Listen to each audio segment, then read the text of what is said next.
Bienvenidos y bienvenidas a, a todas y a todos. Gracias por participar en este encuentro.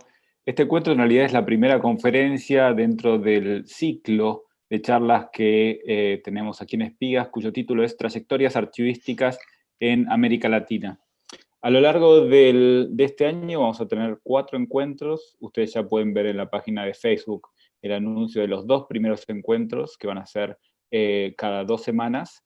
Y el interés y el disparador de estos encuentros tenía que ver con conversar y conocer sobre el trabajo de investigación en historia del arte y el trabajo con archivos que diversos investigadores están realizando sobre prácticas artísticas de diversas latitudes en América Latina. En este caso, la ocasión de hoy, la conferencia lleva por título A Hip Hop, empapelar el mundo con afiches cubanos, y esta charla está presentada por Isabel Plante, que es doctora en Historia y Teoría del Arte por la Facultad de Filosofía y Letras de la Universidad de Buenos Aires, y es también investigadora del CONICET en el Centro de Investigaciones en Arte y Patrimonio de la Universidad Nacional de San Martín. En 2013 publicó el libro Argentinos de París, Artes y Viajes Culturales en los años 60. Se desempeña como docente del Instituto de Investigaciones sobre el Patrimonio Cultural, el Instituto de Altos Estudios Sociales, ambos de la Universidad Nacional de San Martín y de la Universidad de Buenos Aires. Ha sido además profesora visitante de la École d'Études de Sciences Po en París e investigadora visitante en las universidades del Estado de Río de Janeiro y en la Universidad de Grenoble-Alpes. Hago una aclaración con respecto a este ciclo de charlas. Este ciclo de charlas se enmarca también dentro del programa público de Espigas, que fue diseñado y está siendo dirigido por Luisa Tomati, y que cuenta con el apoyo de mecenazgo cultural de la Ciudad de Buenos Aires. Así que en ese marco, que en otra ocasión nos habría encantado que sea en vivo, poder compartir un espacio todos juntos escuchando a Isabel. Bueno, en este momento nos toca en realidad escucharte vía Zoom. Y así que sin más palabras, simplemente les quiero dar la bienvenida, te quiero dar la bienvenida, Isabel, especialmente, y agradecerte que hayas aceptado participar de este ciclo, que bueno, con el cual vos con tu conferencia damos inicio. Bueno, muchísimas gracias. La agradecida soy yo por la invitación al Centro de Espigas y a su directora, Agustín, y al equipo, Luisa. Lo que les voy a presentar forma parte de una investigación en curso que llevo adelante como parte de mi trabajo en CONICET. Que contempla la circulación internacional de afiches, que es de lo que voy a hablar hoy con ustedes, pero también de afiches cubanos, pero también de arpilleras chilenas, es decir, de esos textiles bordados durante la dictadura de Pinochet, pocos años después del golpe de Estado de Pinochet, que tuvieron una profusa circulación, sobre todo hacia fines de los años 70, por distintos lugares del globo. De manera que es un tema de investigación, si se quiere, bifronte y muy proliferante. Y la verdad me alegra mucho poder compartir parte de este trabajo con ustedes hoy. Voy a compartir entonces mi presentación de imágenes y voy a leerles este trabajo para tratar de ser lo más ordenada posible.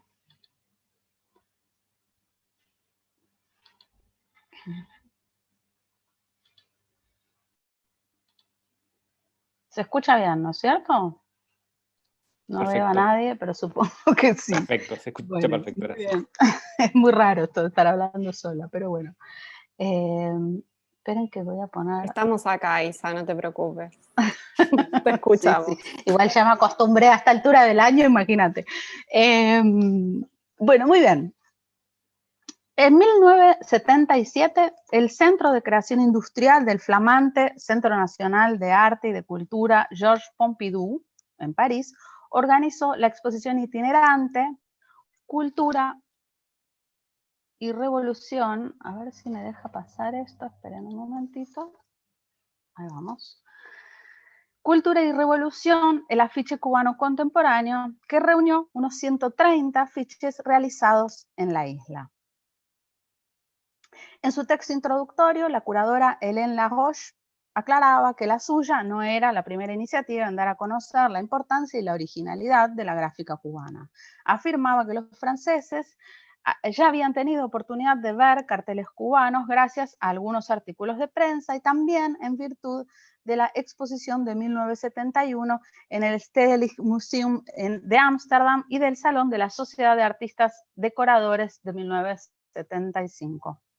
En verdad, podrían agregarse varios episodios más a esta sucinta lista: exposiciones, publicaciones y también producción cinematográfica. Las iniciativas de generar una consideración positiva de la Cuba revolucionaria en el exterior tuvieron en la cultura de masas un punto fuerte. Ya en 1961, la película Cuba Sí de Chris Marker incluía vallas y carteles como una presencia insoslayable en el espacio público y la vida cotidiana de La Habana. Rodada durante las conmemoraciones del primer año de la Revolución, Cuba Sí fue el producto de una política llevada adelante por el Instituto Cubano de Arte e Industrias Cinematográficas, ICAIC, de invitar a directores extranjeros para producir y formar gente en Cuba. Si bien el film de Marquet fue censurado en Francia por apología del régimen de Fidel Castro, circuló clandestinamente en París en los tempranos 60 y fue proyectada en la Semana del Cine Cubano de esa ciudad de 1968 y de 1977. A su vez, la mencionada edición de 1968 fue acompañada por una exposición de afiches de la Organización de Solidaridad de los Pueblos de Asia, África y América Latina, OSPAAL, a partir de ahora. Acá se pueden ver algunas imágenes de esta exposición. En 1967, el traslado del Salón de Mayo de París a La Habana, organizado por el artista Wilfredo Lam, atrajo una buena cantidad de artistas y críticos franceses que pasaron allí 6 semanas de trabajo, encuentro y algarabía. El entusiasmo por los afiches cubanos fue tal, en particular el transmitido por el crítico Alain Jouffroy en la revista francesa Opus Internacional, que la pueden ver aquí abierta, reproduciendo el mural que acabo de mencionar, que al año siguiente otro de los directores de esta revista, Gerald García-Talabó, afirmaba que los afiches cubanos fueron fuente de inspiración para los producidos en el Atelier Popular.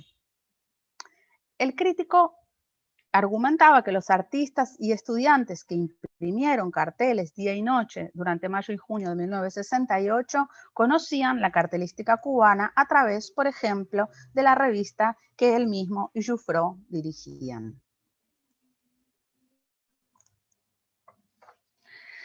Podemos dar cuenta de algunas pistas más en relación con la circulación parisina de la gráfica cubana durante esos años. Hacia mediados de 1973, la sede parisina de la UNESCO albergó una exposición de afiches cubanos y en 1976, un año antes de la exposición en el Pompidou, los cuadernos de Imago les dedicaba una de sus ediciones de 12 diapositivas. La producción de publicaciones periódicas fue otra de las iniciativas fuertes en la promoción cubana en la arena internacional. A partir de 1965, la revista bilingüe Cuba, Revolución y Cultura, digo todos los títulos en castellano, pero pueden leerlos en sus idiomas originales, publicada por el Consejo Nacional de Cultura, también dio a conocer los afiches producidos en la isla por medio de traducciones al inglés y francés de artículos como, por ejemplo, el titulado "El diseño gráfico no difiere de otras artes", del artista y cartelista Raúl Martínez. En 1968, el boletín de la Asociación Cuba-Francia, que se llamaba Cuba Sí, como el film de Marquet, ofrecía a la venta 500 pósters del Che Guevara litografiados a 5 colores por 30 francos cada uno. Utilizando el formato magazine que permitía combinar contenidos políticos y culturales de actualidad, la revista Cuba comenzó a publicarse en 1962 y luego fue rebautizada Cuba Internacional en paralelo a un giro pop de su portada. En el número de julio de 1969 publicaba una serie de artículos sobre diseño cubano, incluido el de la crítica de arte Adelaida de Juan, que se llamaba, el artículo se titulaba La belleza de los otros, la belleza, de todos los días, que reproducía afiches y tapas de libros, así como fotografías de vallas y carteles en La Habana y de algunos diseñadores responsables de este despliegue estético político. Perdón, Mientras les doy tiempo para que puedan ver las caritas de toda esta gente. Bien.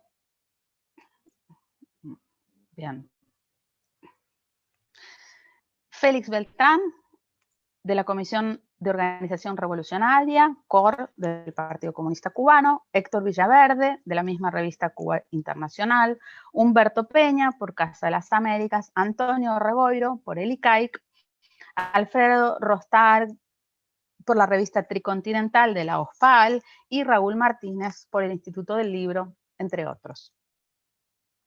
Promediando los años 60, eran varias las instituciones políticas y culturales nacidas de la revolución que producían afiches. Además de las mencionadas OFAL, ICAIC y COR, el Instituto Cubano de Amistad con los Pueblos, ICAP, el Consejo Nacional de Cultura y Casa de las Américas también encargaron a diseñadores y artistas carteles para difundir sus actividades. Para 1977, el escritor y diplomático cubano Alejo Carpentier afirmaba en el catálogo de la mencionada exposición del Pompidou que los afiches habían llegado a tener un lugar central en la vida de los cubanos. Y lo cito.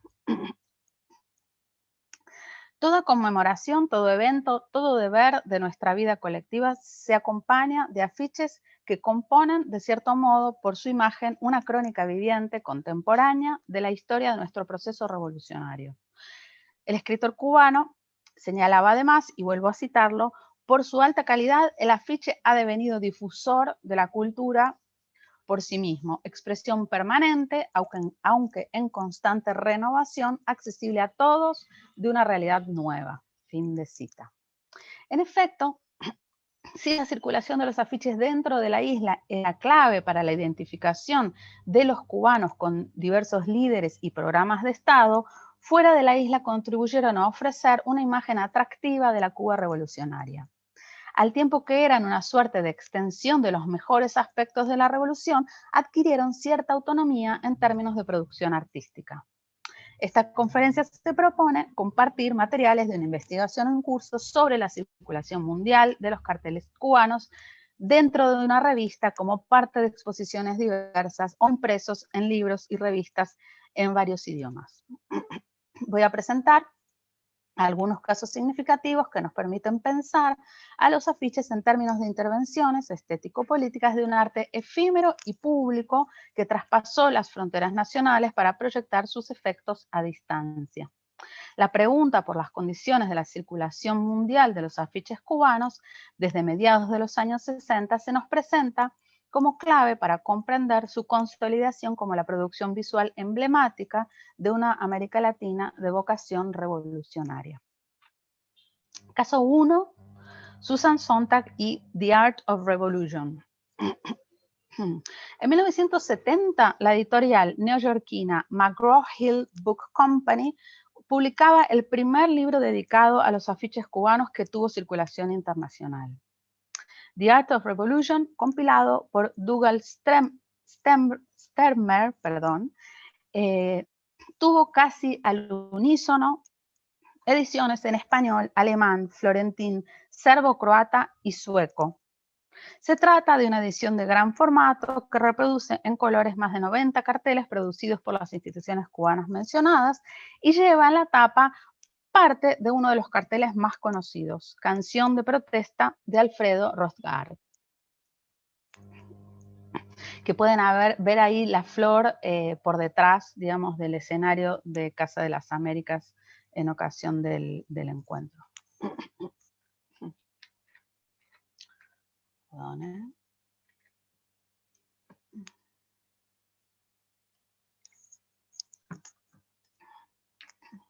El libro incluía un ensayo de Susan Sontag que situaba la producción cubana en el contexto de la historia de los afiches en general, de los afiches políticos nacidos de la Primera Guerra Mundial en particular, y sobre todo en contraste con una producción visual soviética regida todavía por el realismo socialista.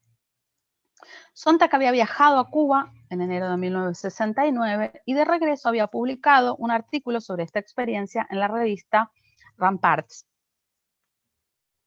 que se tituló Some Thoughts of the Right Way for Us to Love the Cuban Revolution. Algunos pensamientos sobre el modo correcto para nosotros de amar la Revolución Cubana, podría traducirse. Con un tono entre impresionista y ensayístico, intentaba traducir distintos aspectos de la revolución percibidos por ella para que fueran inteligibles para los Radical Americans, a quienes dirigía su texto, los lectores, probablemente los lectores efectivos de esa revista de la nueva izquierda a la californiana. Comenzaba por remarcar que, y la cito, tal vez la mayor diferencia entre la nueva y vieja izquierda es que la gente de la nueva izquierda está más ocupada con la revolución cultural que con ninguna otra cosa. Fin de cita. A diferencia de la izquierda tradicional, consideraban que el estilo de vida y el gusto burgués constituían un núcleo duro que debía desnaturalizarse a la par de la transformación de las ideas acerca de la propiedad privada. Probablemente fue a partir de este primer artículo que el director artístico de Ramparts, Dougal Stermer, le solicitó un ensayo para el libro sobre pósters cubanos que preparaba. Stermer mismo había publicado en 1968 un artículo sobre afiches cubanos en Ramparts, que había titulado precisamente Agit Pop, en un juego de palabras que combinaba el nombre corto dado a los departamentos de agitación y propaganda soviéticos, Agitprop, con la visualidad pop, que en efecto configuraba buena parte de la producción afichística cubana. Tal como lo explicaba Sontag, esta producción visual cuadraba bien dentro del abordaje culturalista de la nueva izquierda, en buena medida por su sintonía con el pop. Sontag rescataba el pop art como parte de una nueva sensibilidad de los años 60. En su célebre ensayo de 1965, Una cultura y la nueva sensibilidad, había caracterizado esa sensibilidad contemporánea en relación con una desestabilización de las categorías estéticas y circuitos culturales que desactivaba las tradicionales jerarquías entre arte y no arte, entre lo frívolo y lo serio, entre la alta y la baja cultura. Con su sentido del camp, el pop era una herramienta eficaz para corroer el gusto burgués. Y en los pósters cubanos, ese desenfado se ponía al servicio de la propaganda de un régimen socialista con características propias. Vista así, la fichística cubana aparecía como una conjunción de todas las virtudes esperadas por la nueva izquierda. Y la cito a Susan Sontag. A diferencia de la mayor parte de los carteles políticos, el propósito de los cubanos no es simplemente cimentar la moral, es enarbolar y complejizar la conciencia, la meta más elevada de la revolución misma. El uso cubano de los afiches políticos recuerda la visión de Mayakovsky en los tempranos años 20, antes de que la opresión estalinista aplastara a los artistas revolucionarios independientes. Fin de cita. Al uso de la visualidad pop se le agregaban otras referencias detectadas por la misma Sontag, la cartelística polaca y checa, el Pushpin Studio de Nueva York y las imágenes hipnóticas de la psicodelia californiana. Se trataba así de un lenguaje visual contemporáneo, atractivo y dúctil para tratar temas vernáculos. Por otra parte, la preeminencia visual del afiche lo hacía un potente vehículo para transitar lugares distantes de hablas distintas. Eso resonaba con, en palabras de Sontag, la promoción de una conciencia internacionalista propia de Cuba. El eclecticismo del afiche cubano tenía un sentido político para Sontag, al reafirmar el rechazo distintivo del chauvinismo de Vietnam, Corea del Norte o China. Esa vocación internacionalista se traducía, por otra parte, en el interés en que los afiches circularan fuera de la isla.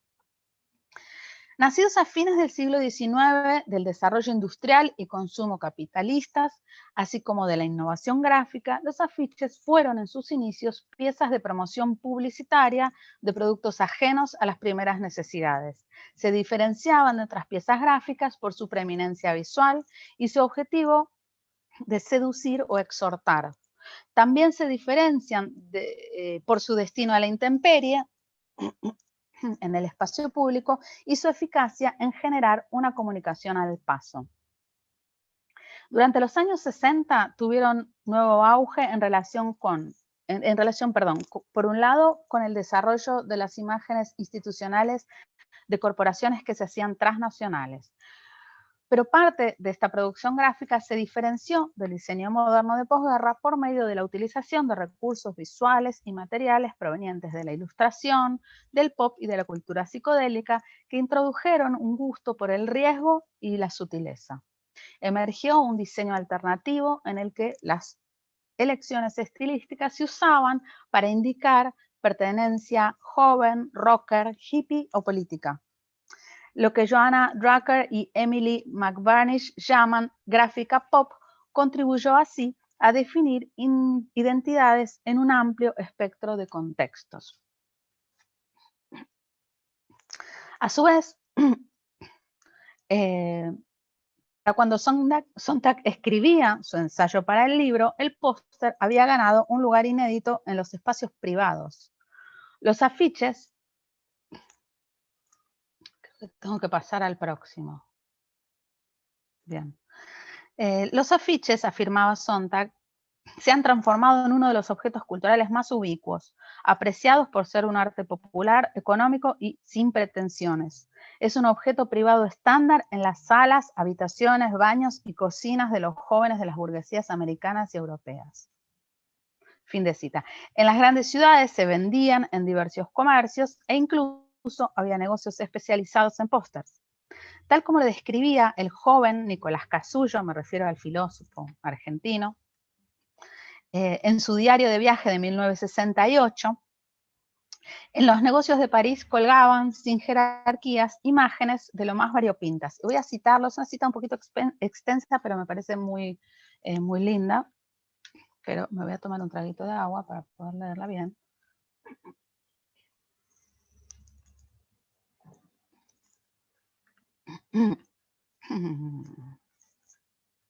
Ay. Hoy volvimos a Saint-Germain, al drugstore de los pósters, a terminar la baguette entre rostros del Che, Fidel, con Camilo, Lumumba, el tío Jo. Todo se vuelve bello en el drugstore, posible, encuadrable, continuo, digno de ser visto. El mundo reaparece colgado del techo, con rostros pegados en las paredes, desde Kim Novak en Vértigo o Ana Karina consagrada por Godard, a los colores duros del napalm en los arrozales. Hasta la marmota de Onganía podría quedar suspendido en el aire sin quebrar las armonías del lugar. General del tercer mundo pro-imperialista, diría el catálogo del mostrador. El consumo de objetos de izquierda fue siempre novedoso, acompañante de las teorías. Irrumpe inesperado en las nuevas decoraciones y además es mucho más barato. Mercancía de caras prohibidas allá en el sur, seres oprobiosos para los poderes. Por eso tal vez uno necesita comprarlos por pocos francos, verlos colgados en las paredes de los pies de la cama, frente al escritorio, junto al espejo del baño, al lado de las latas de duraznos en almíbar, como un pasaje gratuito y personal hacia una casa escondida, hacia un sótano repentino de uno mismo, hacia una clandestinidad sin testigos ni mayores argumentos. Fin de cita. El testimonio de Casullo repone la dimensión afectiva del consumo de íconos de la izquierda tercermundista. Una dimensión que liga la apropiación íntima de estas imágenes con las posibilidades efectivas de adquirirlas y exhibirlas fuera de América Latina. Cuando los regímenes dictatoriales sudamericanos extirpaban el consumo cultural y político de una juventud que empapelaba los ambientes domésticos para hacerlos propios. Caso 2. Esperen que me está costando esto.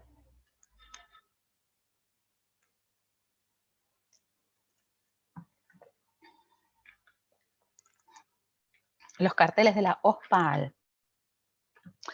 En el ángulo superior izquierdo de esta fotografía de Bruno Barbey pueden distinguirse 3 afiches verticales adheridos sobre una pared del Instituto d'Études Politiques ocupado por los estudiantes durante mayo de 1968, y me refiero a estos 3, 2 de los cuales puse acá un poquito más grandes, ¿sí?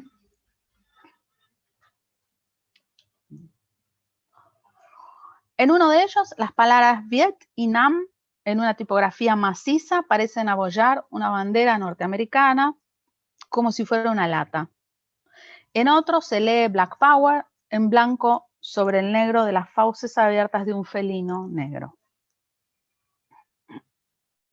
Son más pequeños y presentan un lenguaje visual diferente a los afiches con los que comparten esta pared. Reproducciones de retratos fotográficos de Marx, Lenin, Trotsky y Mao.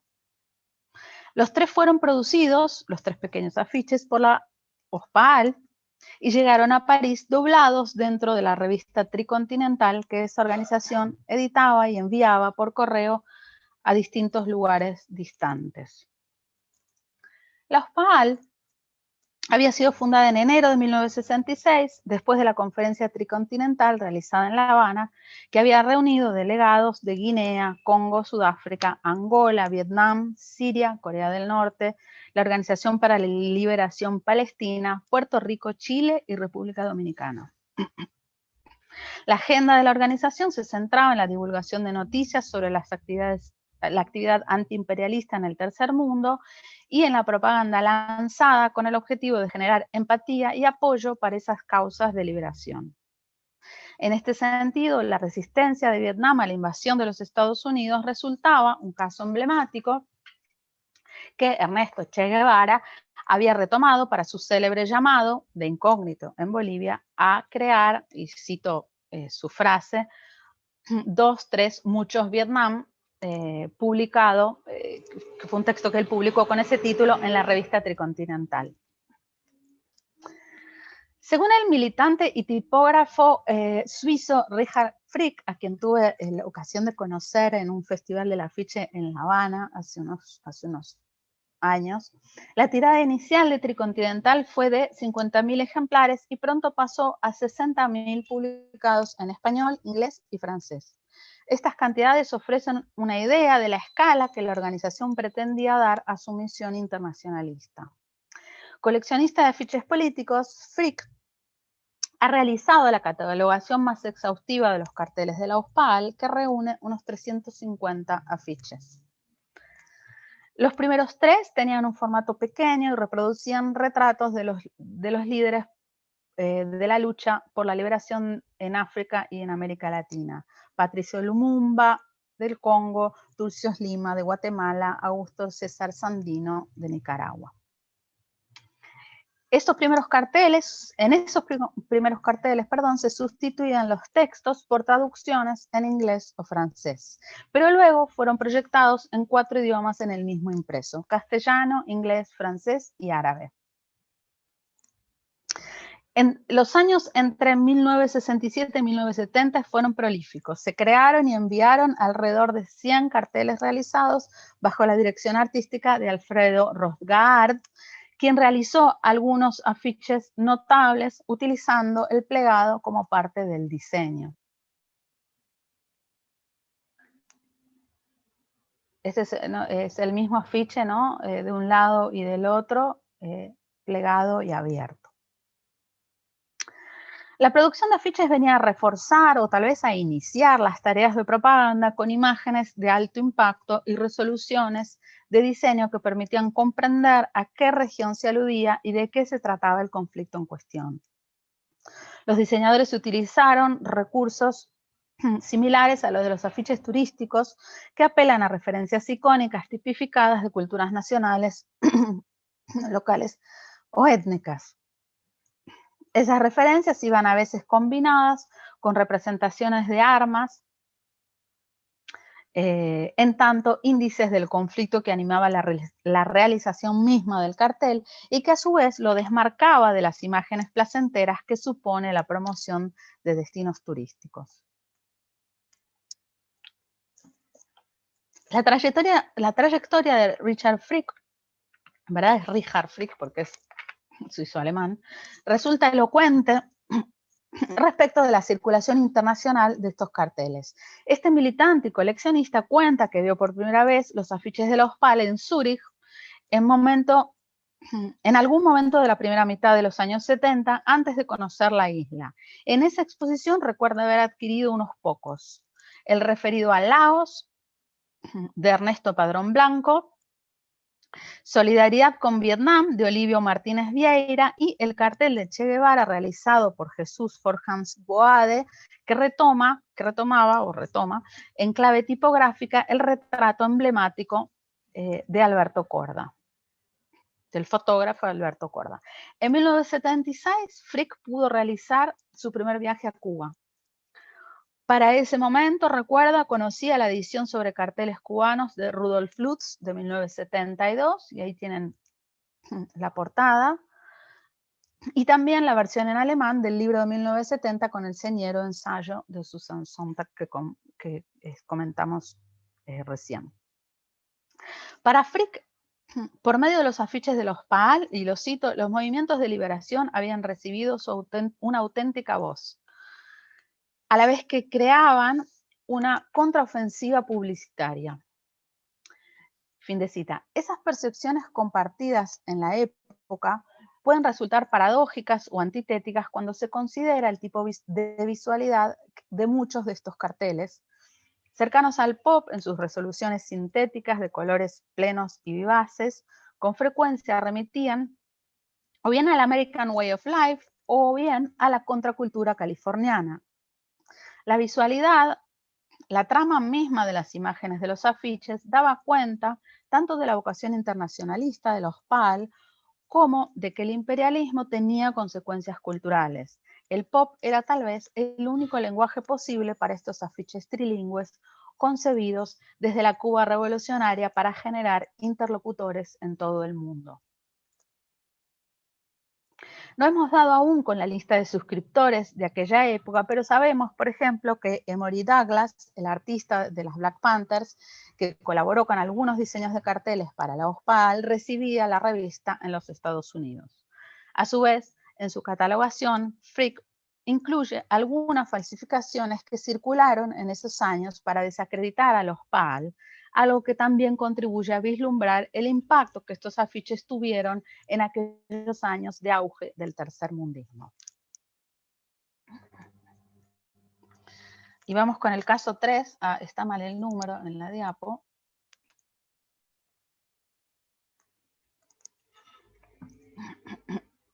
Carteles de cine y Semana del Cine Cubano. Y además me olvidé de ponerlo en castellano, sepan disculpar. En los primeros tiempos del gobierno revolucionario cubano, la cultura fue un área prioritaria. Fueron creados los ya mencionados Consejo Nacional de Cultura, Casa de las Américas e ICAIC, que implementaron transformaciones con resultados inmediatos. Fundado en marzo de 1959, a solo 2 meses del triunfo de la revolución, el ICAIC generó nuevas políticas de producción cinematográfica local, a la vez que puso empeño en circular una gran variedad de films nacionales y extranjeros en todo el territorio cubano. Comenzaron a proyectarse los primeros films cubanos surgidos de la revolución y otros de muy diversas latitudes con el fin de transformar el gusto del público moldeado por los cánones de Hollywood. Así, los cines de La Habana tenían una oferta variada que iba desde Akira Kurosawa, Vittorio De Sica, François Truffaut y Alain Resnais, hasta las comedias protagonizadas por Alberto Sordi, pasando por Historias de la Revolución o La muerte de un burócrata del cubano Tomás Gutiérrez Alea. Este despliegue trajo aparejada una nueva política de promoción basada en carteles. Bajo la gestión de Mario Rodríguez Alemán y luego de Saúl Yelin, encargado de Relaciones Internacionales desde 1963, se reestructuró el diseño y la realización de los carteles cinematográficos. Según Sara Vega, curadora de la colección de afiches del ICAIC, estos se convirtieron en la punta de lanza de los cambios producidos no solo en el ámbito de la gráfica, sino en todas las artes visuales de Cuba. Yelin, a su vez, entendió que también era clave generar una promoción de la nueva producción cinematográfica cubana en el extranjero. De este modo, los carteles producidos en el taller serigráfico del ICAIC también comenzaron a circular fuera de Cuba.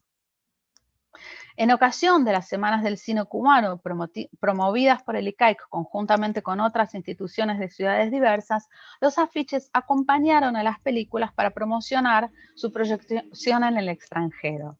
Además, circularon como parte de exhibiciones donde cada cartel se autonomizaba de su correspondiente film para ofrecer una suerte de patchwork cosmopolita que situaba la gráfica y el nuevo cine cubano como una voz singular dentro de una producción cinematográfica internacional de cine de autor. Los archivos del ICAIC conservan material de prensa referido a numerosas semanas del cine cubano realizadas durante los años 60 y 70 a ambos lados de la cortina de hierro. Ya hemos mencionado las 2 ediciones en París, a las que habría que sumar otra de 1979 en el Museo Pompidou. La lista es abrumadora. Praga, Brno, Bratislava en 1963, Moscú en 1964, Leipzig en 1965, Argelia, Guinea, Mali y Montreal en 1967, Londres y Grenoble en 1969, Caracas, Moscú, Panamá, Tokio, Suecia, Washington y Nueva York en 1972, Marruecos, Beirut, Siria, Egipto, Líbano, Yemen, Jamaica y México en 1974, y siguen Moscú, Copenhague y Colombia en el 75, Madrid, Barcelona, Argel, Nanterre, Tours, Rennes, Lyon y Caen en el 77, Perú, Hungría, Berlín, Guinea y San Francisco en 1978. En muchos casos, el material de prensa menciona exhibiciones de carteles presentadas como parte de la programación. Pero además, algunas exhibiciones de carteles de cine parecen no haber acompañado proyecciones. Fueron varios los diseñadores que trabajaron en el ICAIC. Eduardo Muñoz Baj, René Ascuy, Ñico, cuyo nombre legal era Antonio Pérez González, y Antonio Fernández Reboiro, quien obtuvo el primer premio internacional en 1964 con el afiche para el film japonés Harakiri de 1962. Aquí es importante recordar que todo ese despliegue tuvo lugar en medio de las restricciones provocadas por el bloqueo comercial a Cuba. Sara Vega afirma que Reboiro debió dejar la mitad de la superficie del afiche en blanco porque no había pintura suficiente y que la paleta disponible se reducía a rojo y negro. Los carteles del ICAIC son probablemente los más conocidos y también los más artísticos, entre comillas, desde el punto de vista de la autoría, la técnica e incluso por su amplitud estilística. En vez de impresiones offset, se trata de serigrafías de tiradas limitadas que, a diferencia de buena parte de los carteles políticos, iban firmadas.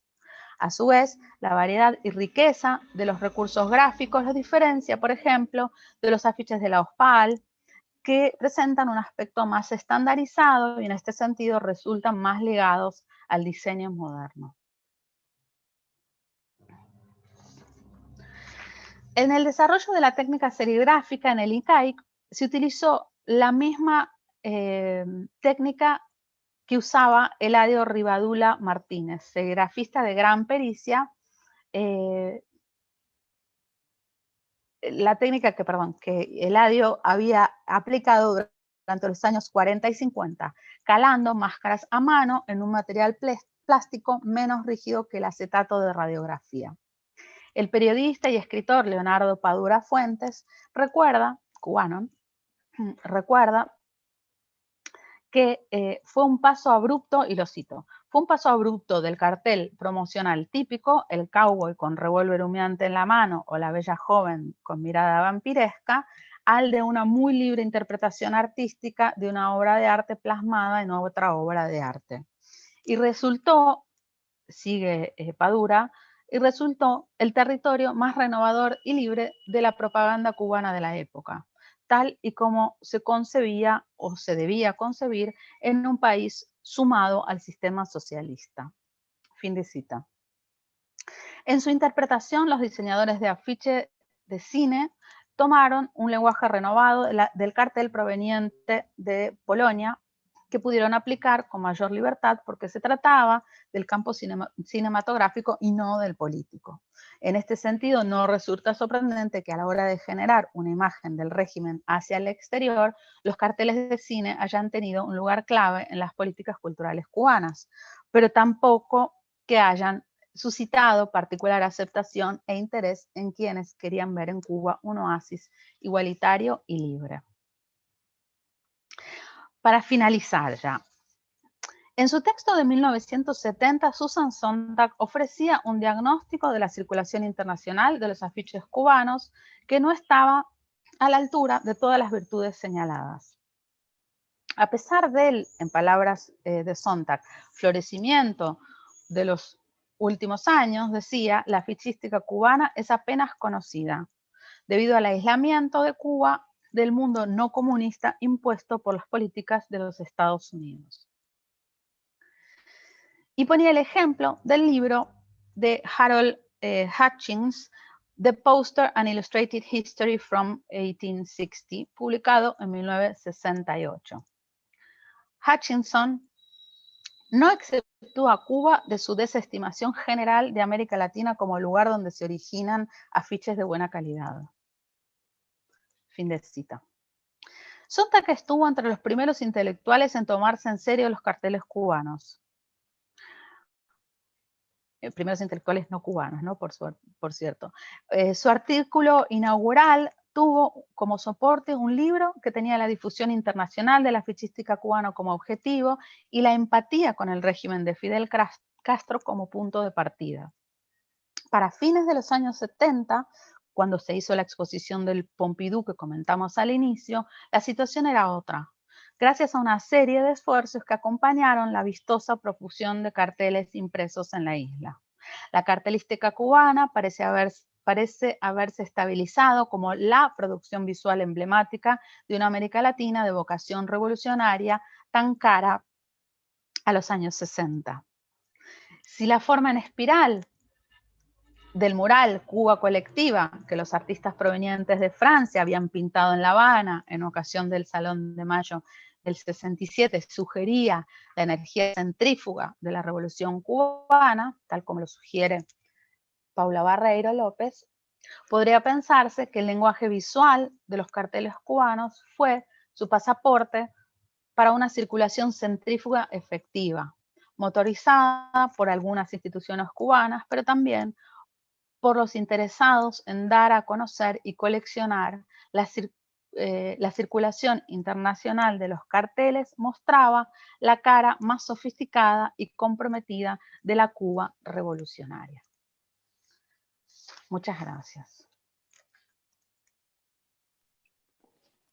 Muchísimas gracias, Isa, por esta conferencia.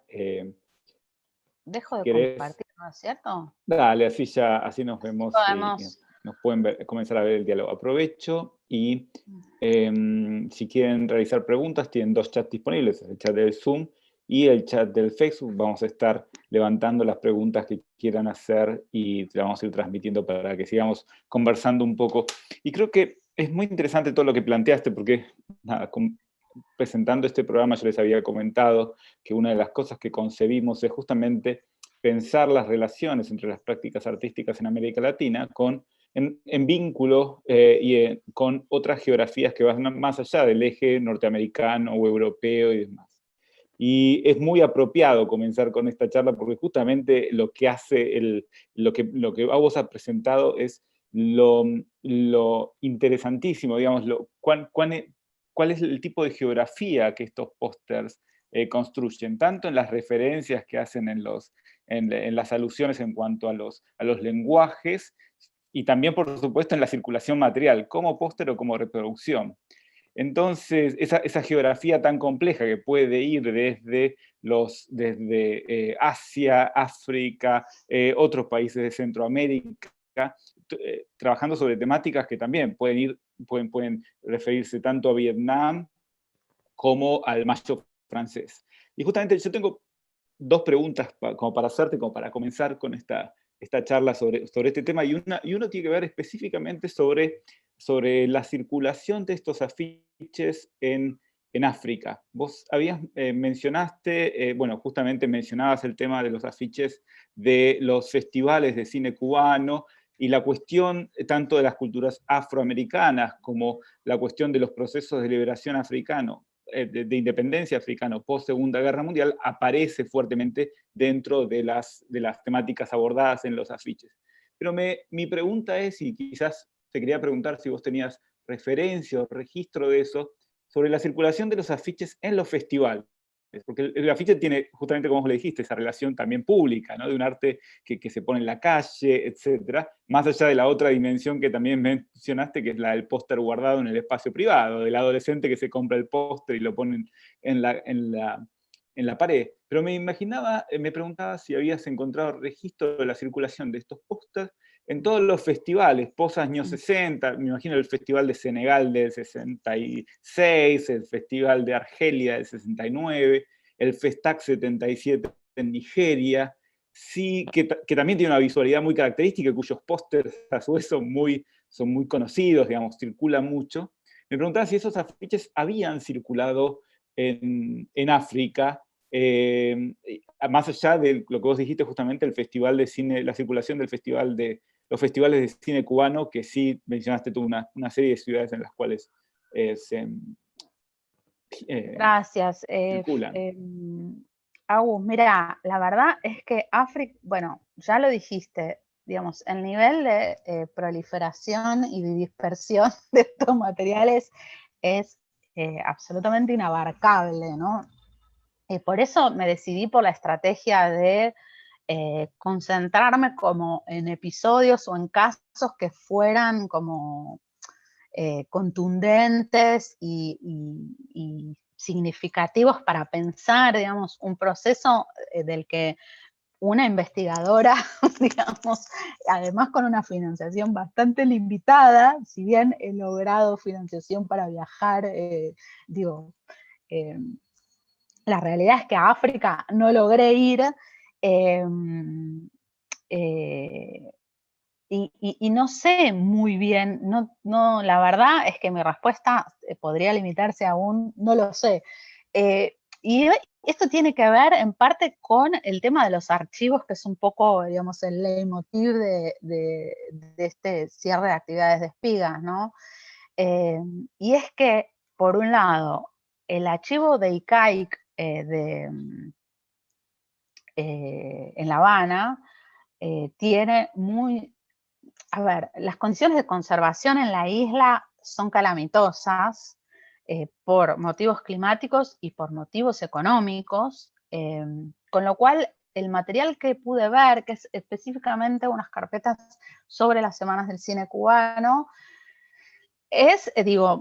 provee buena parte de la información que volqué en este texto, pero a su vez es bastante limitado, ¿no?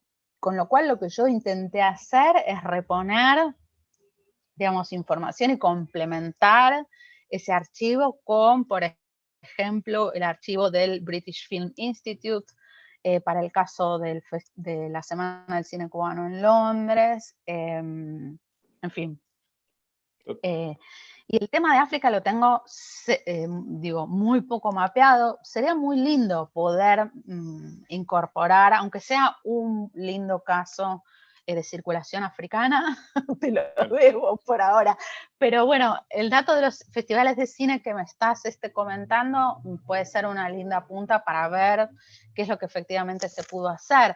El tema es que yo no sé, o sea, cómo pueden llegar a ser los archivos de los distintos lugares, ¿no?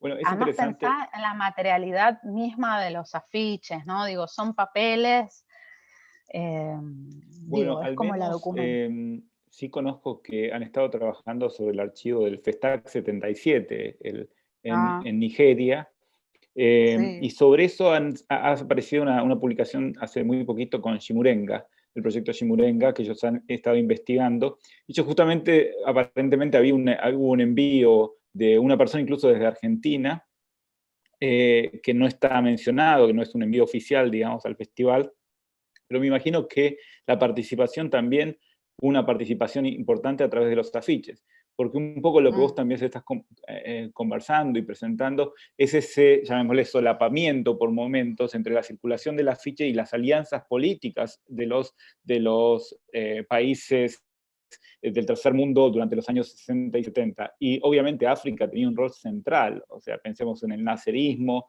pensemos en Senegal luego de 1960, etcétera. Entonces, sería muy interesante, digamos, como caso de estudio, pensar esos espacios en la circulación de los 60. Pero bueno, era justamente porque, nada, como vos decís, es un universo fascinante y al mismo tiempo es un universo que presenta los desafíos de la accesibilidad a esos fondos documentales que puedan llegar a tener material para poder reconstruir estos entrelazamientos, estos intercambios, etc. De hecho, ahí tengo que decir que, no sé, la Public Library en Nueva York fue, digamos, y la Biblioteca Nacional de Francia y algunos otros repositorios franceses, bueno, ingleses y en los Estados Unidos fueron claves, ¿no? Sí. Digamos, ¿no? Lugares donde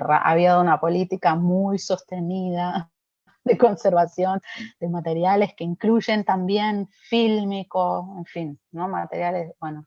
Sí, en muchos casos está toda la dimensión que, digamos, a medida que estos afiches comienzan son más investigados y también comienza el coleccionismo a entrar en juego y demás, también entra toda una dimensión de los derechos de autor. Yo recordaba, solía haber una página web muy extensa en Indonesia, que finalmente que tenía material de afiches de todo el mundo, pero probablemente la mayor colección que yo he visto online alguna vez. Y bueno, hoy por hoy ya no está más online por cuestiones de derechos, duró pocos años.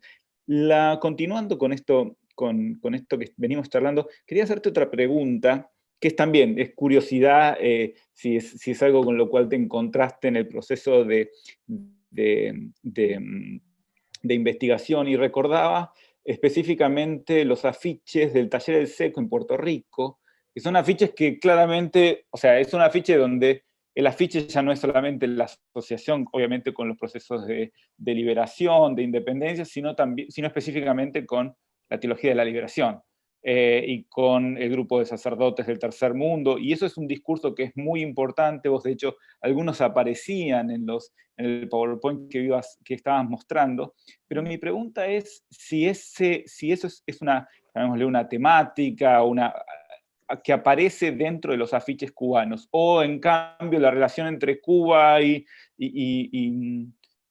cristianismo revolucionario ya es mucho más compleja, que quizás no reproduce esas alianzas que se están dando en otros países del Caribe. Me parece que no, tendría que estudiarlo mejor, pero la verdad es que en principio yo no veo que aparezcan fuerte, tematizado por lo menos en los afiches. A diferencia, por ejemplo, del caso de las arpilleras chilenas que mencioné antes, que por supuesto empiezan a circular, digo, una década después, ¿no? Y a partir, digamos, del golpe de Estado en Chile. Pero, por ejemplo, la circulación internacional de las arpilleras estuvo en buena medida facilitada por, entre otras, pero por la red global cristiana progresista, ¿no? Y financiada en muchos casos parte de la actividad de la Vicaría de la Solidaridad, que fue como ¿cómo decirlo?, el departamento eclesiástico en Chile que protegió, digamos, que promovió y protegió esa actividad, estaba financiada, sí, por aportes solidarios de laicos, pero cristianos, progresistas de muy distintos lugares.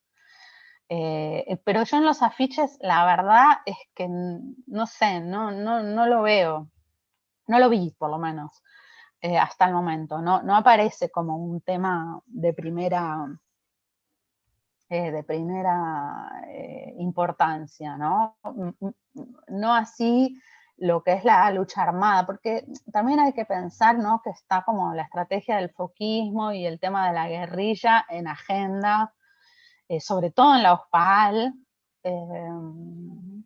Entonces, me parece que el tema, y también tal vez por una cuestión de estrategia comunicacional, ¿no?, en donde si yo quiero identificar un lugar y un conflicto, bueno, se usa, ¿no?, digamos, determinada tipología nacional que facilita, digamos, ¿no?, decodificar ¿no?, a qué se está refiriendo ese afiche.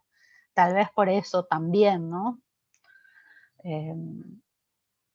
Pero bueno, no sé, habría que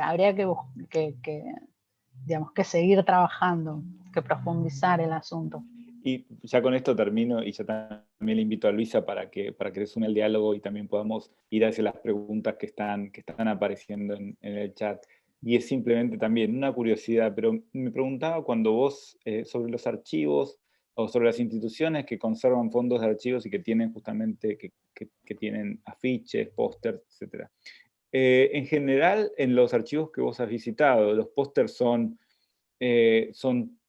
póster que han sido pegados, son póster que han venido de colecciones, son póster que han sido conservados por intelectuales y al momento en que los intelectuales han donado sus archivos, han quedado los pósteres ahí. ¿Cómo han sido esos fondos donde vos Me parece que hay de todo. En la mayor parte de los casos, por lo menos de los que yo estuve viendo, no parecen donaciones de coleccionistas privados, o por lo menos eso no está asentado en los registros, ¿no?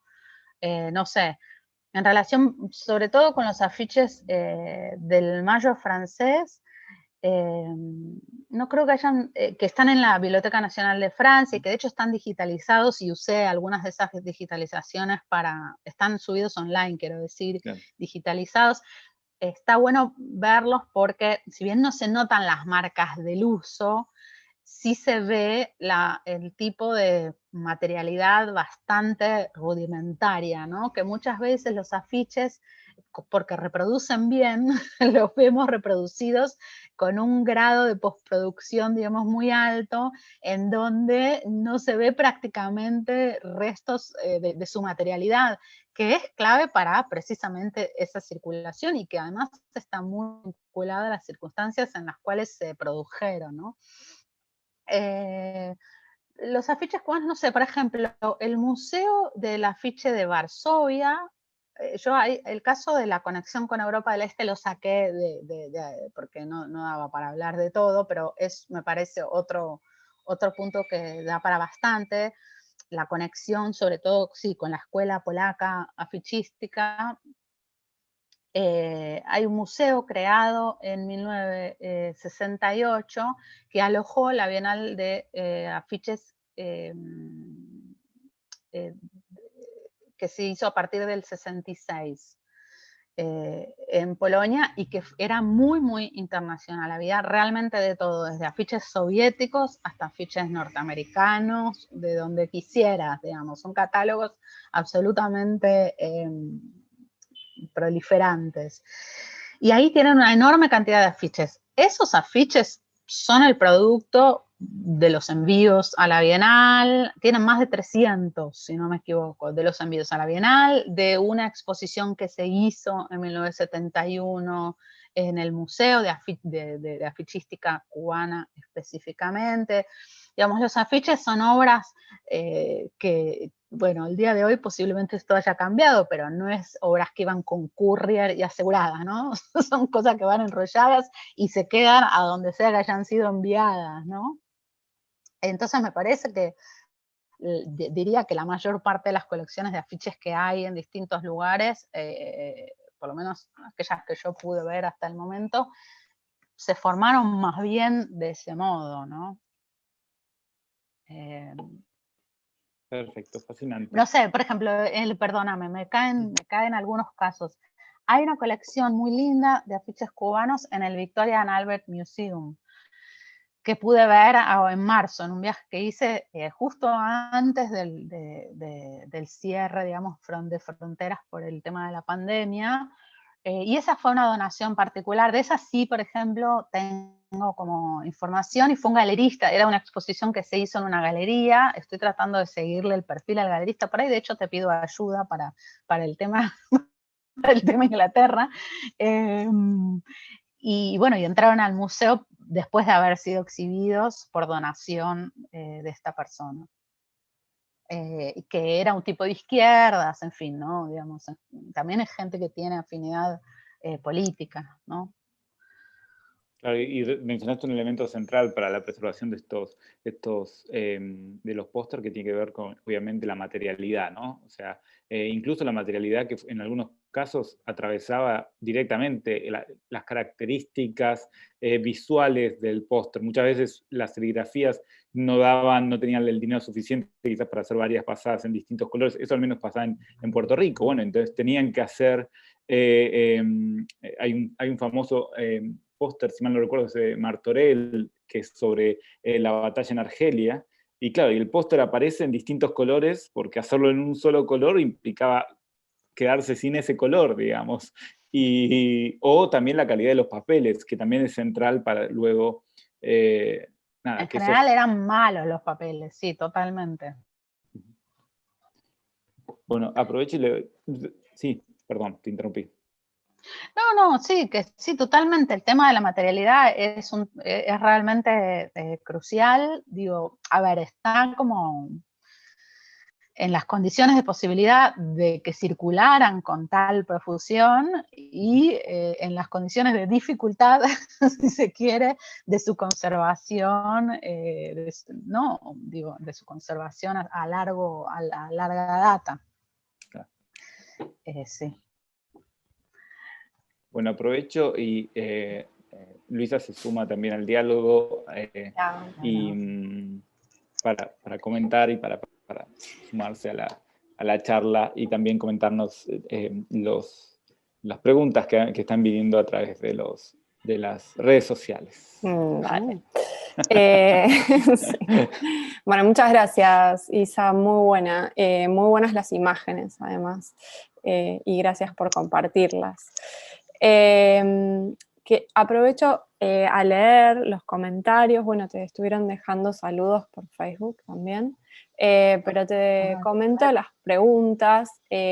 Meymar te dice, bueno, muchas gracias, y si podrías mencionar qué vínculos existen entre diseñadores argentinos y cubanos vinculados a este tema. Sí, de nuevo, si existen... Perdón, te leo la pregunta literal. Me estaba leyendo el chat, yo misma me distraje. ¿Podrías mencionar vínculos entre los diseñadores argentinos y los cubanos? Gracias. A ver, vínculos específicos, no lo sé. Habría que, no sé, habría que bucear un poco más, pero el tema es que los afiches circulan en su publicación, ¿no? Digamos, hay mucho de este material que se conoce en la Argentina y en otros lugares por medio de la publicación y reproducción, ¿no? Y hay estéticas que que trascienden, digamos, como el tema del pop, que trascienden la fichística cubana en particular, y son estrategias comunicativas que se usan en distintos lugares con distintos objetivos, ¿no? Pero lo primero que se me viene a la cabeza, que no es estrictamente diseño, es el anteafiche de Roberto Jacobi usando la imagen, digamos, más emblemática del Che Guevara, hecho en 1968 y que iba plegado en la primera número de la revista Sobre, que no era una revista, el afiche no era un afiche y la revista no era una revista, sino que era un sobre. Después, si quieren, les comparto la imagen, es una imagen conocida, pero no está de más verla. Digamos, por ejemplo, esta imagen del Che Guevara explotó en el sentido de que realmente proliferó a partir de que se supo sobre. En verdad, había empezado a circular antes de manera internacional, pero se convirtió en la imagen emblemática del Che a partir de que se supo de su asesinato en Bolivia en octubre del 67, ¿no? Entonces, bueno, Jacobi la usa, digamos, como muchos otros, pero para hacer una crítica precisamente de esa proliferación, ¿no? de la imagen en remeras y en afiches. Si quieren, les comparto la imagen para que se sepa de qué estoy hablando. Dale, buenísimo. Mientras te comento que Magalí Ruth Otegui suma un comentario que dice: del grupo Espartaco fueron a Cuba y se hicieron congresos de artistas plásticos en La Habana. Sí, sí, así es. Sí, sí. Lo que pasa es que hay una investigadora argentina, bueno, la directora artística del Museo Nacional de Bellas Artes, Mariana Marquesi, escribió precisamente sobre los encuentros de la plástica que se hicieron en Cuba y en Chile en esos primeros 2 o 3 años de los años 70. Lo que pasa es que eran encuentros de artistas y entonces la fichística, si bien en algunos casos fue hecha por artistas, en otros fue hecha solo por diseñadores y no tuvo un lugar de primacía en esos encuentros. O sea, lo que quiero decir es que no es que no hubo contactos entre artistas argentinos y la Cuba revolucionaria, muy por el contrario. Tanto Ricardo Carpani como León Ferrari, como Luis Felipe Noé, como Graciela Carnevale, como Antonio Seguí, como Julio Leparc, participaron de algunos de esos encuentros, y Lea Lublin también, una serie de artistas viajaron a Cuba, o bien para participar de esos encuentros, o bien para participar de diversas actividades de Casa de las Américas, ¿no? Lo que pasa es que eso no necesariamente está directamente vinculado al tema de la fichística, ¿no? Piensen que la fichística es como una producción bastante específica dentro, ¿no? digamos, del gran panorama de la producción visual o las artes visuales. Por eso yo no me ocupo en especial de los encuentros, porque no, si bien son por supuesto importantes y muy interesantes, no resultan centrales para pensar la circulación internacional de los afiches. Esperen que les quiero mostrar, acá está. Bueno, acá hay algunas últimas imágenes que son, ¿no? La migración, esta es la foto de Córdoba, por si no la conocían, ¿no? Que es la base para una serie de afiches y de reproducciones. Fíjense, esta es una publicidad en donde la revista Opus Internacional que les mencioné vendía también afiches hechas por este diseñador polaco que vivía en París. Y este es el antiafiche de... Ay, ¿qué pasó? Esperen, es que tengo que cerrar la pantalla completa, disculpen.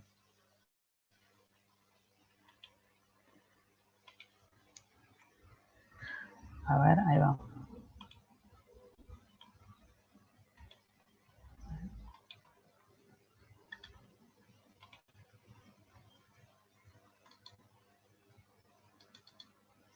Ahí va. Ahí se ve bueno, había agregado este afiche de Edgardo Jiménez, del cual hay un ejemplar en Espigas, que colgamos en aquella muestra de afiche 68 hace ya un par de años, pero bueno, no daba para meter todo, pero acá está el anti-afiche de Roberto Jacob, y fíjense que se ven en estas fotos las marcas. Yo siempre que haya, o sea, si no son fotos que tomo yo y que son fotos que uso, que provienen de otros lados, trato de usar las que tienen alguna marca, digamos, de los dobleces, ¿no? Digamos, de la vida de este tipo de objetos. Y fíjense que era bastante chiquito, ¿no? No sé si contesté a la pregunta. Sí, no, sí, me quedé mirando la ficha, está buenísimo. Aprovecho. Sí. Perdón. No, iba a leer el comentario de Sole, pero si querés agregar un tema más sobre esto. Bueno, no, sí, simplemente un agregado antes de la pregunta de Soledad, que si es la Soledad García, que todos conocemos, le mandamos un cariño. Y la consulta que te quería hacer, Isa, tiene que ver con si vos justamente lo que comenzamos hablando, que esta difusión y esta circulación de los pósters es realmente inmensa, digamos, tiene dimensiones que obviamente superan ampliamente la circulación de otro tipo de, quizás de las pinturas, por ejemplo, ¿no? Estos pósteres están circulando. ¿Vos pudiste identificar algún momento donde, bueno, ya podés ver que quizás la circulación del póster comienza a decrecer? Podés decir, bueno, en algún momento donde podemos decir que esta gran circulación ya no tiene ese empuje que había tenido, que tiene quizás al final de los 60 y los 70. Y puntualmente me quería, si vos podés identificar eso, si es posible identificar ese momento, si eso estaba de algún modo vinculado a por ejemplo, algunos procesos que realmente tuvieron una consecuencia grande en la solidaridad de los intelectuales latinoamericanos con respecto a Cuba. Pensaba en el caso Padilla, por ejemplo. Entonces, me imaginé, pero el caso Padilla es de comienzos de los años 70 y la verdad, si bien, por supuesto, fracturó un poco, ¿no?, digamos, la solidaridad de los intelectuales con Cuba, por lo que significaba, ¿no?, en términos, bueno, de la homofobia, digamos, cubana, del régimen cubano. Yo creo que no tuvo efectos significativos en la dispersión de los afiches. También porque la dispersión de los afiches era en parte política de Estado, ¿no?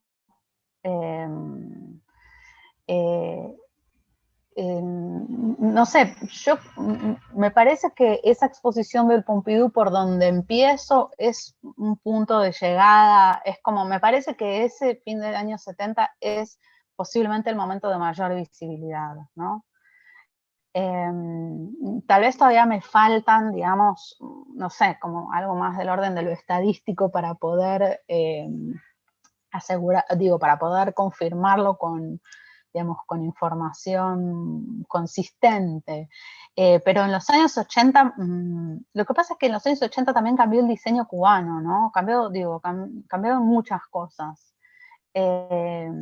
Y creo que también la crisis económica crónica cubana, que por supuesto se va a ir directamente barranca abajo en el periodo especial, después de la caída de la Unión Soviética ya a fines de los 80, pero antes, me parece que hay, no sé, hay distintos fenómenos que tienen que ver con cierto aislamiento de los mismos diseñadores, que quedan un poco fuera, si se quiere, de las nuevas estéticas de moda.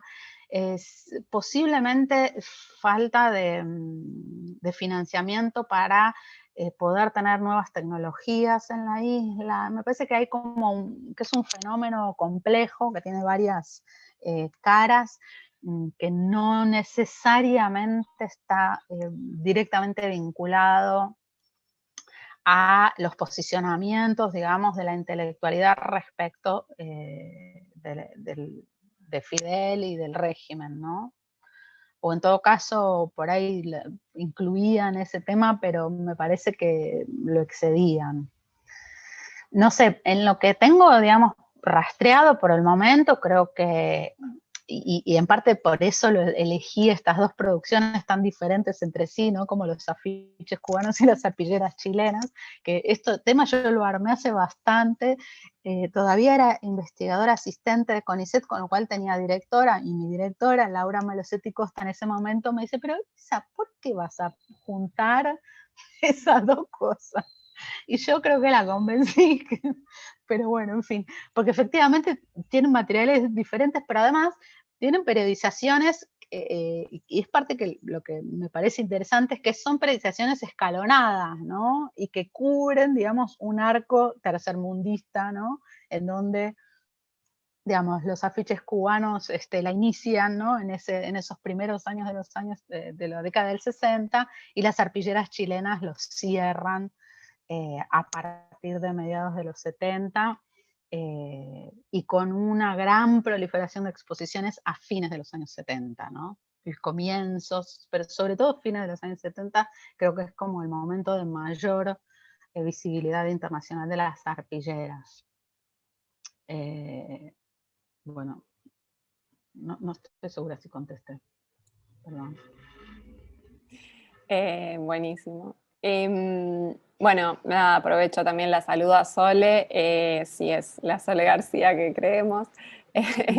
Y ella comenta, bueno, te agradece por la conferencia y dice, bueno, aun cuando Susan Sontag hizo una publicación contemporánea, casi una década de producción de carteles cubanos, en América Latina existía un conocimiento por parte de los artistas con resonancias, inspiraciones. ¿Estas relaciones las estás explorando en tu investigación? Está buenísimo, Sole. Mira, por el momento no. Sí estoy tratando de hacerme de los materiales, los estudios que se están realizando y que se han realizado, por ejemplo, sobre la gráfica chilena, y de hecho, de las veces que he ido a Santiago en los últimos años, me traje un montón de libros. Eh, eh, eh, pero podría ser un caso a agregar. Lo que pasa es que tendría que poder construirlo de manera consistente, ¿no? Como parte de esa dispersión y circulación. El tema es que, no sé, habría que ver bien, porque ya te digo, la confluencia con la gráfica polaca. Cuando uno ve esos catálogos, lo que decía yo, por ejemplo, la Bienal del Afiche en Varsovia, hay ciertas estéticas, elementos estilísticos, paletas, motivos, en fin, hay tipografías que son de una circulación global, y yo no sé hasta qué punto es rastreable un origen, ¿no? De estas cosas, y una direccionalidad de su difusión, ¿no? La idea de que se difunden de la isla hacia otros lugares. Me parece que hay también una suerte de participación contemporánea de determinado tipo de visualidad que es probadamente efectiva, digamos, para circular de modo internacional. Pero bueno, no sé, si querés después charlamos, me interesa mucho, por supuesto. Por el momento no tengo como armado, así como les fui contando acerca de estos casos, no lo tengo armado. Sí estoy tratando de pensar, sobre todo en relación con la Argentina, ¿no? Y ahí aparece, bueno, el afiche de Jacobi, aparece Graciela Carnevale se trajo del encuentro de Cuba del 73 un montón de afiches de cine cubano que le regalaron. Bueno, en fin, Juan Carlos Romero tiene también en sus archivos material proveniente de Cuba, aunque no mucho, para mi sorpresa, pensé que iba a haber más. Bueno, estoy tratando de construir algo que haga pie, por lo menos en algún lugar de Latinoamérica. No es mi intención hacer un estudio exhaustivo, porque básicamente no es posible. y a la vez, bueno, hay que ver cuánto sentido tiene querer, digamos, contarlo todo, pero sí me parece que el tema de la conexión latinoamericana sería muy interesante. En relación con Chile, perdón, y ahí, por ejemplo, en relación con la gráfica, pero también con las arpilleras, Chile y Cuba, por supuesto, se encuentran en más de una, digamos, hay exposiciones de vallas cubanas en Santiago, ahora no recuerdo exactamente el año, pero es durante el gobierno de la Unidad Popular, si no me equivoco. Las arpilleras de Violeta Parra quedan en Casa de las Américas y se muestran en Casa de las Américas tanto antes como después del golpe de Estado en Chile, las arpilleras realizadas con posterioridad al golpe de Estado contra Allende, también van a tener en Cuba, digamos, una sede junto con el Museo de la Solidaridad, ¿no? En fin, en el caso de Chile, sí, me parece que la conexión con Cuba es muy clara y definible. Tal vez no tengo, o sea, tengo mucho material que todavía no he podido, digamos, leer. Habría que pensarlo en relación con las investigaciones realizadas sobre la gráfica chilena, ¿no? No sé si contesté tu pregunta, Sole.